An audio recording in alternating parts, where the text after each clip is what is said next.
Greenland issue ও যুক্তরাষ্ট্রের নতুন শুল্ক নীতিকে কেন্দ্র করে বৈশ্বিক রাজনীতিতে উত্তেজনা বাড়ছেই। এই প্রেক্ষাপটে 2026 সালে ফুটবল বিশ্বকাপ বয়কটের সম্ভাবনা নিয়েও আলোচনা শুরু হয়েছে।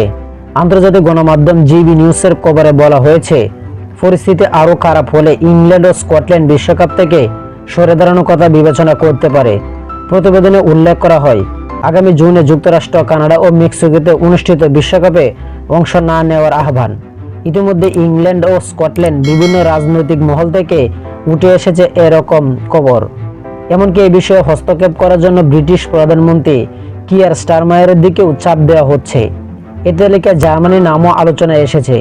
তবে দেশটির ক্রীড়া বিষয়ক প্রতিমন্ত্রী ক্রিস্টিয়ান সেন্ডারলাইন স্পষ্ট করে জানিয়েছেন, আন্তর্জাতিক ক্রীড়া ও আসরে অংশগ্রহণ বা বয়কটের সিদ্ধান্ত রাজনীতিকদের নয়, সংশ্লিষ্ট ক্রীড়া সংস্থার এখতিয়ার।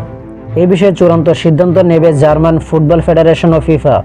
যদিও বিশ্বকাপ বয়কটের আলোচনা এখনও প্রাথমিক স্তরে রয়েছে, তবে সাবেক মার্কিন প্রেসিডেন্ট ডোনাল্ড ট্রাম্পের আগ্রাসী রাজনৈতিক অবস্থানের কারণে উদ্বেগ পুরোপুরি ছড়িয়ে দেওয়া হচ্ছে না।